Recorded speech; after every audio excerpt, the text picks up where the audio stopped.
oppo a53 का touch glass change करेंगे। अभी आप लोग को दिखाएंगे बढ़िया से, और मशीन के द्वारा इसको टच रिपेयर करेंगे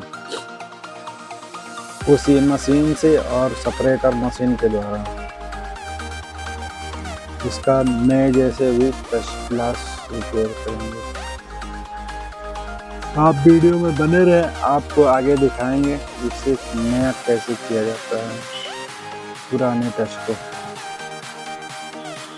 नमस्कार दोस्तों, आप देख रहे हैं सोनू मोबाइल ज्ञान। आपको हमारे YouTube चैनल में स्वागत है। इस मोबाइल का टच ग्लास आज चेंज करके आप लोग को दिखाएंगे।